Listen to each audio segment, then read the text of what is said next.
the Radio Forest Podcast. Gary. Yes, mate. 40th anniversary of Listen Like Thieves. This is huge, man. I know, isn't it? Can you believe it's 40 years? I really can't. Tell me about producer Chris Thomas. I mean, this guy is massive. Dark Side of the Moon, the Beatles' White Album. This is the first time you guys work with him on this album. Did you just say, hey, whatever this guy says, if it's good enough for the Beatles and Pink Floyd, it'd be hard to argue with him in the studio, right? Well, exactly. I mean, we brought him in as and he was a hard taskmaster. As we always used to joke, he was like having the headmaster with you at all times. But we picked him because his history, and as you say, the Beatles and Pink Floyd, the Sex Pistols, the Pretenders, and for us, the big one was early Roxy music. Because as the Farris brothers, we used to play early Roxy music songs to learn how to play. Yeah, that was a really big part for us. But we got him on board because even more so, he's a song producer, which is a rare thing. You know, like to have someone who really can help with songwriting and arrangement.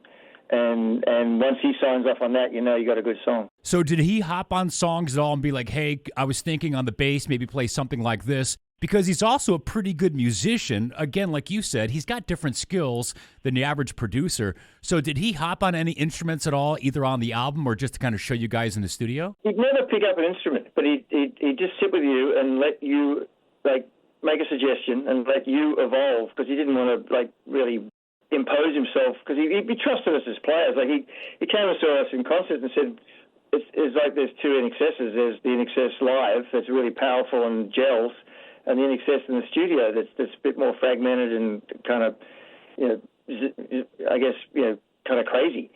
And we agree with him to a large degree. So for that album, he had us play and rehearse the songs, the demos, doing it completely live in the studio. So that's the thing with Chris is that he brings like a pedigree that you can't ignore. And as far as him, influencing people's parts, he would just make a little suggestion and he'd work on it, and then all of a sudden he'd go, it gels more, with this and that. It was just minor part, very small, because we knew what we were doing, but very small inclinations towards this or that. Talking about your live show impressing him, didn't it also impress Freddie Mercury? Like, didn't you guys open for them and they're like, hey, you got to come on tour with us? Is that true? Yeah, we supported them at Wembley Stadium last minute because they did a couple of nights at Wembley Stadium, and then the first band that opened the first night didn't go down well, got pelted off stage with all sorts of vegetables and kitchenware. And then we got asked last minute, you want to do it? We went, absolutely. So we went up there and played, and then Freddie came all the way around Wembley Stadium to our dressing room, and he's ready with his microphone stand, and he dressed to go on stage, and just, which is very rare for someone of his magnitude to do that. So he loved it, and next thing you know, we were invited to go on tour around Europe with him, which was just, for a band of blokes from Australia, from Sydney, touring with Queen. The invitation of Queen was like, heaven, a dream come true. Now, what about being in Australia? What about AC/DC? I had heard that did they play your school, like a school dance or something like that? And that must have been over the top. Yeah, they played, it's called the Forestville Bop. Forestville, like, we grew up in French's Forest, and the next suburb is Forestville, and they basically, our school dance was always at the Folly Bop, as we called it, the Forestville Bop. And they played there. So when in 74 or 73, so as a young kid, I'm seeing AC/DC play, set up on a wooden floor with their gigantic Marshalls, and once I saw that, there was no turning back. I mean, you've got to get into rock and roll after seeing that. Oh, my gosh, I couldn't imagine. And tell me about GGB basses. You make your own basses, and when I say you make your own basses, like you're designing your own pickups, you're soldering, you're doing this all, right? Yeah, I did. I studied woodwork at school and then electronics for about a couple of years after school until music took over. But that's what a bass is. It's wood and electronics. So, I've been working on my pickup design since I've been living in America for 20 years, but I started way back when I was in Australia. So I finally designed it, got it right, patented it about 4 years ago, and built 10 prototypes myself, and now I have a company near where I live here in Carlsbad, California, in Orange County, that they hand build them for me. So, they're out. GGB Basses, they're out there right now, ggbbasses.com. So I'm very happy with them. So it's another part of my journey. And I saw a shot of your pedal board.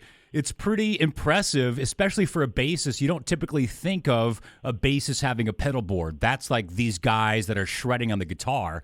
But yours is quite massive. What kind of effects or sounds do you like to incorporate live on stage, whether it was with INXS or with your band Ashen Moon? Well, INXS, I kept it pretty simple. I mean, it was just choruses, and I did use a synthesizer pedal, because I use synthesizer in the studio for What You Need and Need You Tonight. And with INXS, that was kind of the most out there I get, would be to use a synthesizer that I played with a bass. But with Ashen Moon, because it's a 4-piece and it's my music, I wrote it, I can really sort of venture out and be more adventurous. But I'm building boards. I'm working with a guy in Australia from a company called Mostronics, and he's designed 2 pedals that he's putting together right now. Like, he sent through the circuit designs yesterday. So it's kind of exciting. I've always been a bit of a tinkerer, a bit of a not a nerd, but just I love pulling things apart and rebuilding them, because by necessity, as a young bass player with INXS, I'd have to buy the cheapest bass I could find and pull it apart and try and make it better, because I couldn't afford good ones. Now, you mentioned What You Need, and I had heard the song almost didn't come together. Listen Like Thieves is basically done, and producer Chris Thomas is like, you guys, I need a hit. Go write a hit, and then you do. That's insane. Well, as you said before, like when whatever Chris Thomas says goes, and he says we need another song, we're like, okay. And we went back and re-listened to the demos, and Tim went, I think Andrew's got that song, Funk something or other. And so we went back and listened to it, went, yep. And then just Michael Andrew disappeared into a corner and wrote What You Need, and then we recorded it, had it recorded in an hour, a couple of takes, and then we mixed it, and it was ready to go. So the freshness of it, you can hear it today, but that's because it was done in kind of record time. But that's Chris Thomas had the wherewithal to realise that we needed a hit, and we wrote one, our first top 5 in America. 40th anniversary of Listen Like Thieves is out now. You can even get it on vinyl. Gary Beers from INXS. Gary, thanks for talking to me today, man. I love the album. Thanks, fellas. It's great to talk to you, and hope things are good.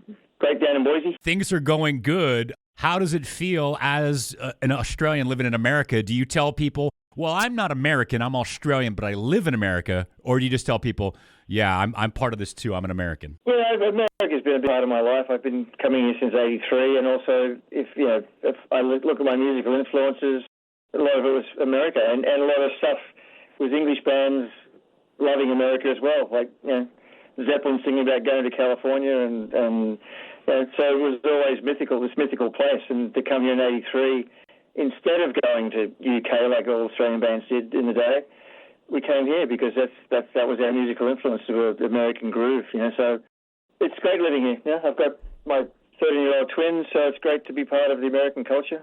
Interesting times now, but it'll all get better. Well, Gary, thanks again, man. It's been great to talk to you today. Thank you, mate. All the best.